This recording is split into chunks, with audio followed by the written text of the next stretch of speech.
Welcome back, everybody, to more from the Sableyes. I'm here today with Blake. How are we doing, Blake? I'm doing good, thanks, Mitch. That is good, and we are running through our Dragonites list that Blake has meticulously built by himself with no assistance from anyone else. Yep, Yep. definitely all my idea and not from any other YouTube channel or anything like that. All 100% my own idea. Nah, the original idea of this deck is from Orabomb. So, uh, if you want to see their original list, you can check them out. It's a pretty neat list. There's definitely a little bit different stuff going on with his one. Even plays a Judge Whistle, which Ooh, is exciting. spicy. But yeah, I really liked the idea because I found the new Dragonites from this set to be really powerful, and I just hadn't thought to run them in this particular fashion.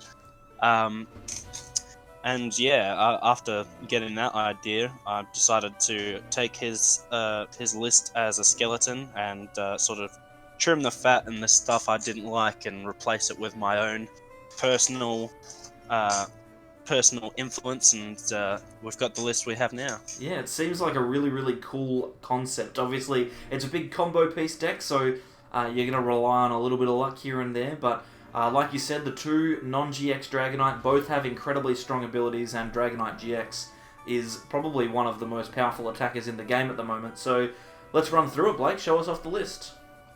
No worries. Well, to start us off, we have 4 copies of Dratini. So we have 2 of the ability Dratini. This has 70 HP and it has defensive scales, which prevents all effects of your opponent's attacks except damage done to this Pokemon, which is really strong. It's not going to get affected by status or anything like that.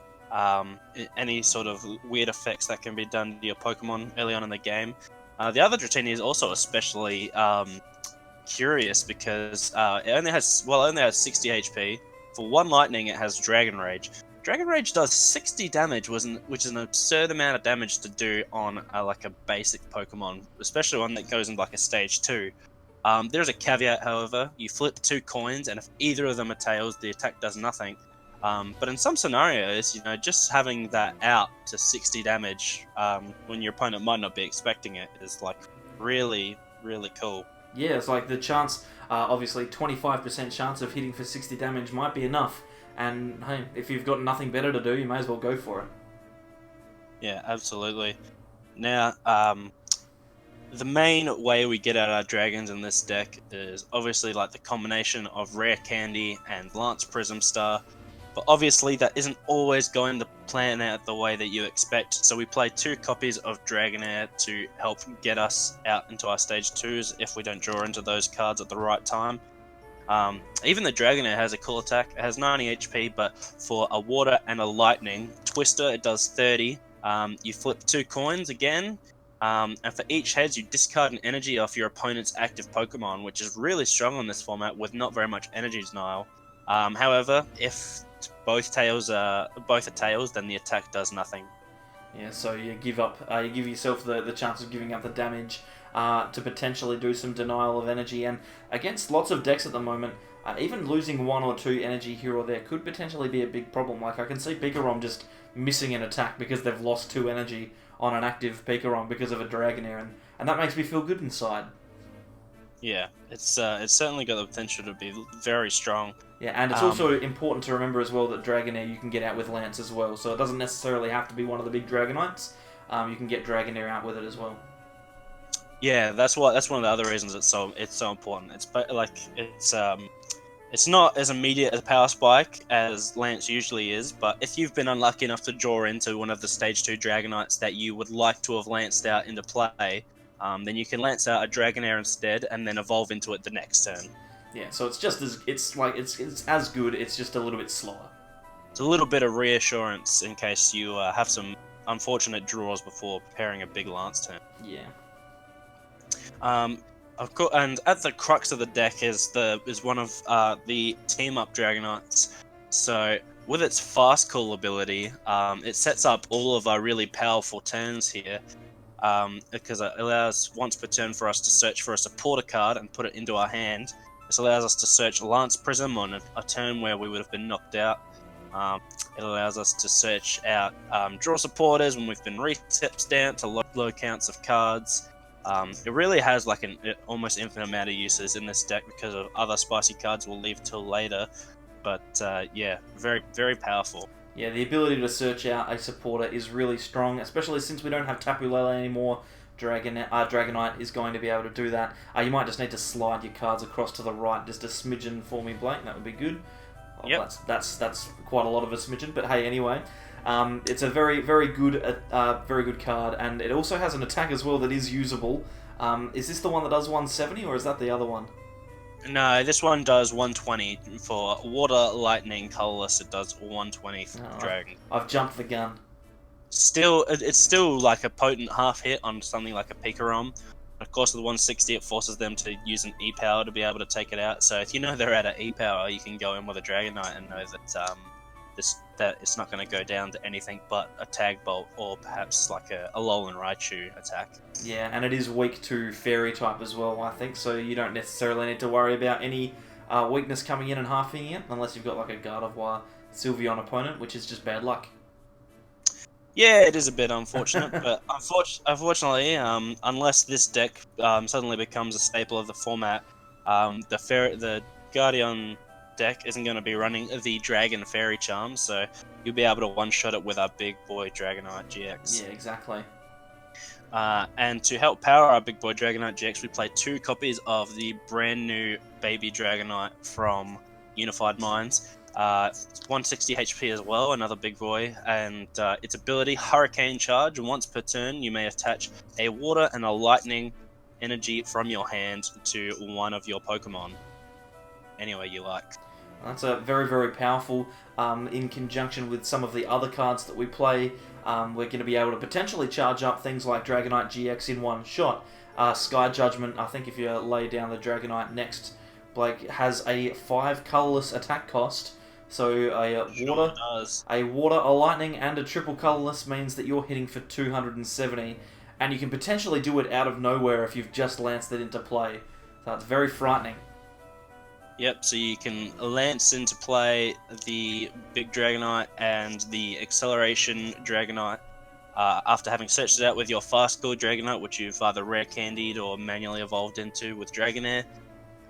You lance these out, you attach a water and a lightning to the big one, attach a triple accelerated energy, and then you do a Dragon Impact for 270. It's very threatening, and when you think about it, there's nothing in the format that this card can't one-shot.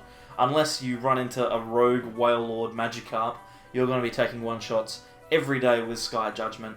Obviously, Dragonite having 250 HP as well means that it's unlikely to be knocked out by anything else. Pikarom is going to need to use quite a lot of resources to knock it out. It's going to need 2 Electro Powers and a GX attack. And Reshizard is either going to need 6 energy and a GX, or otherwise it's not going to be able to knock out the Dragonite. So very powerful, whilst being able to return on almost anything in the game. Yeah, it's very strong. And also, like you mentioned earlier, on the accelerating Dragonite, the same attack, but with a different cost for water, lightning, and double colorless. It also has Dragon Impact, which does 170 and reads the same text to discard 3 energy from this Pokemon. So it's powered up much the same way. 1 ability charge from Hurricane Charge, and then a manual attachment of a triple colorless, and you can do 170 to anything, which one-shots a Keldeo GX, which is it's very relevant.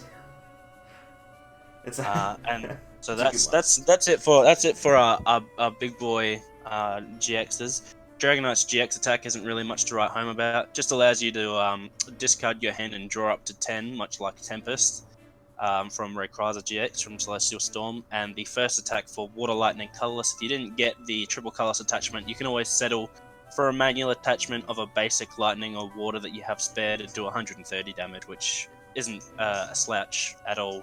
Able to half hit other tag teams and take out a Giratina. Yeah, exactly, and the fact that you're not going to get knocked out is also very good. So you can just, if you do miss out, maybe just half hit, and you're fine. You're probably not going to get killed yourself anyway. Yeah, that's it. And in this list, we play a lot of Prism Star Pokemon. We've previously played even more, but just to start us off, we play obviously one copy of Latios Prism Star.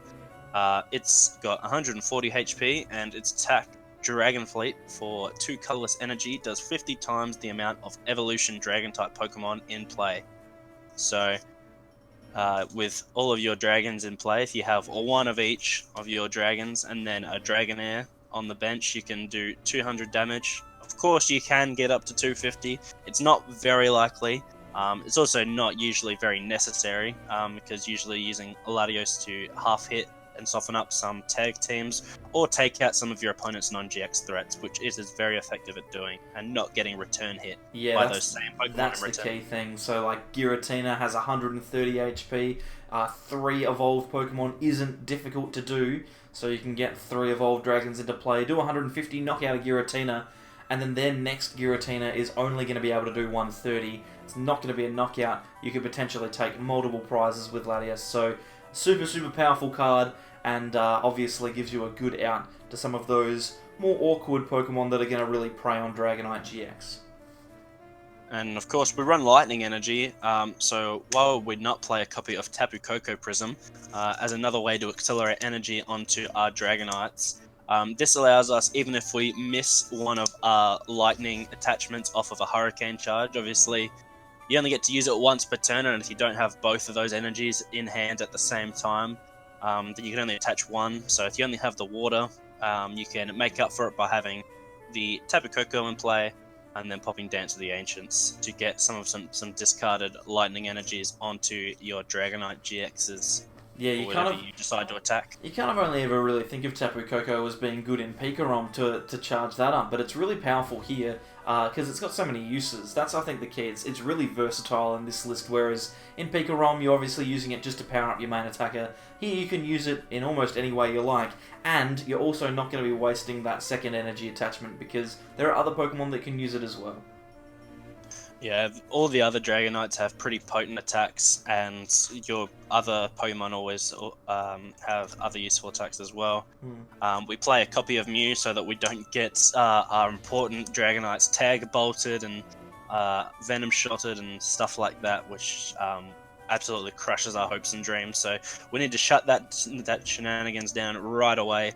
And also potentially set up knockouts on some of those bigger tag teams, like you mentioned, like maybe Wailord, but more importantly, if Dark Box becomes more popular, Sableye and Mega Sableye and Tyranitar tag team with its 280 HP.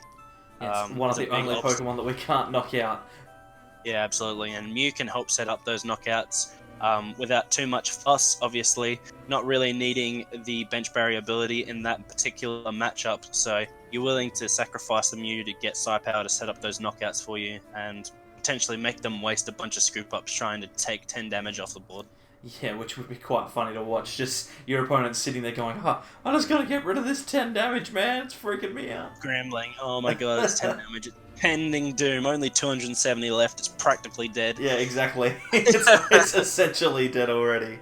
Woe is me. It's basically dead. But Mew has a lot of uses to set up these attacks, to set up these knockouts for not only Dragonite GX, but also for Latios Prism on, say, Pokemon with 210 HP or 180 HP if you're missing evolution pieces, stuff like that, and some of our baby Dragonites to help get them over the line against certain Pokemon as well. So yeah, very definitely versatile. lots of math you can use here. And for support, and very useful for us, is 2 copies of the Deno GX, just to help draw through our cards early. Obviously, we're actually not playing as thick a supporter line as you'd like to see from a Stage 2 deck, but we are playing a maxed out copy of Cherish Ball, so Dedenne are very powerful in this deck. Yeah, and since you're playing maxed out Cherish Ball, Dedenne is one of only a few GX Pokemon that you're going to realistically be searching for. Dragonite GX you're going to try and lance if you can, so Dedenne is going to be a prime target for that Cherish Ball. Yeah, absolutely. And that does it for our Pokemon. And we'll move on to our supporters here. Now, to start off with, it's all very basic. We play 4 copies of Lily. It's our turn 1 supporter of choice. We just need to draw some cards, try and find ourselves some mysterious treasures, maybe use Mysterious Treasure to ditch some lightning energy so that Tapu Koko Prism can go off before we start accelerating with Hurricane Charge. But yeah, we just want to get some Dratinis into play so that we can hopefully set up for a turn 2 rare candy into the fast cool Dragonite so that we can start really moving along. Yeah, Lily is by far the most common 4-of supporter at the moment. Very potent in that first turn. 8 cards is nothing to be sneezed at, and Dragonite obviously benefits from getting those extra cards in the early game. Yeah, absolutely. To help modify this, we don't only rely on Lily to get us into our stage 2s. We also play 3 copies of definitely Volkner and not any other card behind those. Ignore those. Yep, those are definitely Volkner and nothing else. It's just a special art of Volkner that you've got. Yeah, it's just an alt art. I was thinking it's like a staff promo or something. Yeah, of course. But it allows us to search for something like a Mysterious Treasure and a Lightning, a Rare Candy and a Lightning, Cherish Ball and a Lightning, all sorts of stuff. But it helps, complete a combination to get into the Rare Candy to Dragonite combination early on.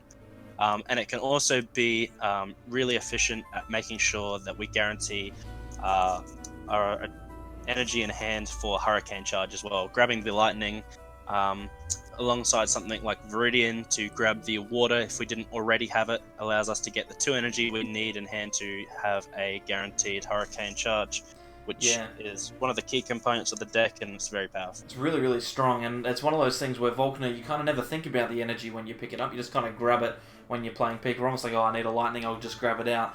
But in this, Volkner not only searches out the items that you're going to need to build your stage 2s up, but it also helps you find the energy to charge them up as well. So very, very powerful, and I can see why we're playing definitely 3 legal copies of Volkner. Yep, absolutely. Now we're down to our 1-of supporters. To start with, we can set up some really strong turns with in combination with Fast Cool Dragonite. We have Lieutenant Surge's strategy. Now, obviously, Lance Prism Star is a very strong supporter, but there are going to be times where to set up really crucial swing turns, you're going to need to play Lance Prism Star and Draw Supporter or a Volkner in order to be able to pull off those big combos. So we need to play Surge first. Of course, in order to activate Lance, you need to lose a prize, which synergizes with Surge. Usually you're going to be, if you haven't played Lance, you probably haven't set up your big attacking Dragonite yet to go into the lead in prize cards. So you're almost always going to be down when you plan to play Lance. So you can search for Lieutenant Surge and or Lance. In combination with Pokegear, you can find those 2 and play them together to get your dragon types into play. And then you have your third option between Lily, Volkner, Judge, or Brock's Grit, depending on what you need to fill out your turn. Sometimes you've played a really bad Dedenne on the first turn to guarantee you get that fast, cool Dragonite into play. Brock's Grit can help recover from that scenario before you play Lance, so that you can shuffle in the dragons that you actually need to get out with Lance, and that can and also make sure you have the colored energy you need to pump out attacks with the Dragonite GX with Hurricane Charge. 100%, and Judge is also a really interesting inclusion in this list. Obviously, with Reset Stamp being out and about, we don't necessarily see as much of Judge as we used to.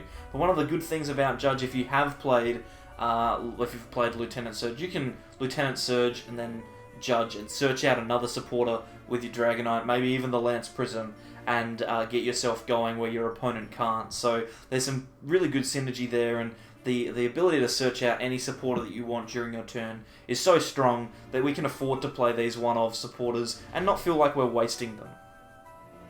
Yeah, with Tapu Lele gone, these 1-of supporters might seem out of place, but in this list, Dragonite is just going to be finding whatever parts you're missing, ones that you haven't naturally drawn into or hit with Pokegear.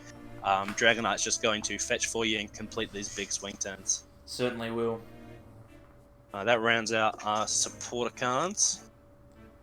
Certainly a bit unconventional, but it does actually surprisingly get the job done. Now, as we spoke about, we play 4 copies of Pokegear. Considering we're playing such a small count of them, before we get that fast cool Dragonite out into play, we want as many outs into draw supporters as Pokemon as possible. Yep. As we cannot afford the space to play the Jirachi engine. Only the Pokegear really makes sense because once the Dragonite's out, Jirachi doesn't really work as well, and the skateboard doesn't really work on any of our other Pokemon exceptionally well. Yeah, Switch is kind of nice, but tough to fit. So 4 Pokegear makes sense here. Yeah, we kind of need to rely on the Pokegear in the early game. And of course, for our Pokemon search, if we're playing dragons, we're playing for Mysterious Treasure. It's there's no question about it. Mysterious Treasure, probably the strongest, if not one of the strongest search cards. If you're playing a deck that fits the conditions for Mysterious Treasure, this is one of them, so it benefits from having this really strong search card that's still available to us in this format. Yeah, you sometimes forget that Mysterious Treasure helps search out dragons as well as psychic Pokemon. Obviously, it's a staple in Malamar, but pretty much every Pokemon in this list can be searched out with Mysterious Treasure, so definitely playing 4 of them is very, very strong. And of course, like we spoke about earlier, we're playing 4 copies of Cherish Ball. This allows us maximum access to Dedenne, as well as if we get multiple Dratinis out in the first turn, we can also have access to Rare Candy Dragonite GXs as well, which is pretty easy to get. Yeah, so this could potentially be an area of the deck where we could cut back. Obviously, we've only got 4 GX targets and 4 Cherish Ball. Seems like a bit of overkill, but it is so important to get those Dedenne out that having that increased capacity to search that Dedenne is going to be very, very important. Yeah, absolutely. Of course, there's a Stage 2 deck, so we're playing Rare Candy, and we're playing 4 of them because we need to hit them turn 2. Yeah, we can't afford to play the greens list here. We've got Pokemon that have abilities that are going to be in play, so Rare Candy is obviously not going to be searchable with green. We need to make sure we've got as many as possible so that we can get into them when we need them, because the deck doesn't work unless we have some Rare Candy. We could get lucky and just naturally draw a Lance and go from there, but we've obviously got 5 Stage 2s, and we can only get 2 of them out with Lance. The other 3 need to come from our hand. Absolutely. And just manually evolving into them with the Dragonair way is just too slow. Even post-rotation, it's too slow, and you will get punished for it if you're relying on it. Custom catch is becoming a staple in a lot of these decks that have the space for them now that Gust is a bit of a luxury. It's certainly something that we unfortunately do not have access to in this deck, but we have tanky GXs that can take one-shots on basically anything in the format, so it will settle for that. Yeah, we'll settle for taking knockouts on every card. That's fine. Yeah, that's just fine with me. Yeah. And to round out our deck, we play 2 copies of Viridian to make sure that our Hurricane Charge never goes to waste. It's such a strong ability, and you'll find many of your turns after you've set up rely entirely on whether or not Hurricane Charge hits both energy types to be able to be really strong. So we absolutely need Viridian Forest to help make sure that we have both those energy in hand when we intend to Hurricane Charge. Yeah, getting those 2 energy is super, super critical. It also helps you discard a Lightning to help with Tapu Koko Prism as well. If you can't manage to do it with things like the Dedenne or Mysterious Treasure, then Viridian is an option. But Viridian is just too strong a card when we're looking for 3 different energy types that we really can't afford to choose any other stadium in this deck. Yep, and of course, when you're playing your Surge combo, it's obviously a one-time thing that you pull off with Lance, combine with something else. A lot of the time, it will be with Judge, because you can take a big knockout, and then you can shuffle your opponent to 4 cards. But sometimes that amount of hand disruption is not enough, and we just got access to a new, really strong form of hand disruption in Reset Stamp. Every deck should probably play one if they can afford the space. We can just barely manage to scrape in one here, and so we will play it gladly. Yeah, exactly. We hopefully don't discard it in the early game with Dedenne because it is so very strong. And one of the good things about our deck is we actually run a minimal amount of GXs, so it's going to be tough for our opponents to find their prizes, especially if they don't play Gust. So stamping in the late game can be very powerful. Get ourselves an out to win a game that maybe we weren't going to in the first place. Yeah, absolutely, especially with a large hitter like Dragonite GX able to tank all of the attacks in the format and also dish out some punishment in return. Yeah, it's a very powerful. Very powerful. Those are our trainer item cards and stadiums. And then lastly, we have energy. We have an even balance here. We play 5 copies of water energy and 5 copies of lightning energy, so that we have a perfectly balanced hurricane charge, as all things should be. Even with access to Tapu Koko Prism Star. Thanks for that. That's a good one. I like that. Even with access to Tapu Koko Prism Star, I still don't think it's warranted to play more lightning than water. You need to have an even amount. Of course, it'd be nice to play more. This is a deck that, of course, if the limit was like 75 cards, this deck would be absolutely insane. But I suppose you could say that about almost any deck in the format. Yeah, I think that would apply to lots of things. Yeah, I feel like this one would especially like those extra counts. Possibly, yeah. And 5/5. And also, fine. Yeah, and also to round out the combo we need to attack with Dragonite, we of course play 4 copies of Triple Acceleration Energy so that we can announce that Dragon Impact for 270. Obviously, if something requires a Dragon Impact to knock it out in one shot, you're going to be taking more than one prize for it. So you shouldn't need to declare Dragon Impact more than 4 times a game. If you do, and you still haven't won, please call for help. Something has gone horribly wrong. Either a black market Prism Star has been in play for too long, or you are playing against Shedinja. Yeah. Obviously, or you if that's just hit the your case, head very hard. Yeah, and or you just haven't been taking prize cards correctly, and judge has been called over, and you've already lost. But in such a case where you declare those attacks more than 4 times, please consult your doctor. Yeah, go figure and out what's see going someone. wrong, because Dragonite should have finished the job long before then. But yeah, exactly. obviously, sometimes you have to discard Triple Acceleration early in the game due to the Dene and stuff like that. Yeah, but even if you haven't have used 4 Triple Colors in order to take knockouts, you've still got like Latias and stuff. You should be able to win a game. You should be fine. Yeah, the deck doesn't require you to announce Dragon Impact 4 times to win all of its games. It has options. Obviously, Dragon Impact is the strongest on both the Baby and the Big Dragonite, both having the same name attack. But yeah, it does have options. Those are our energy counts, and that's the list. There you go.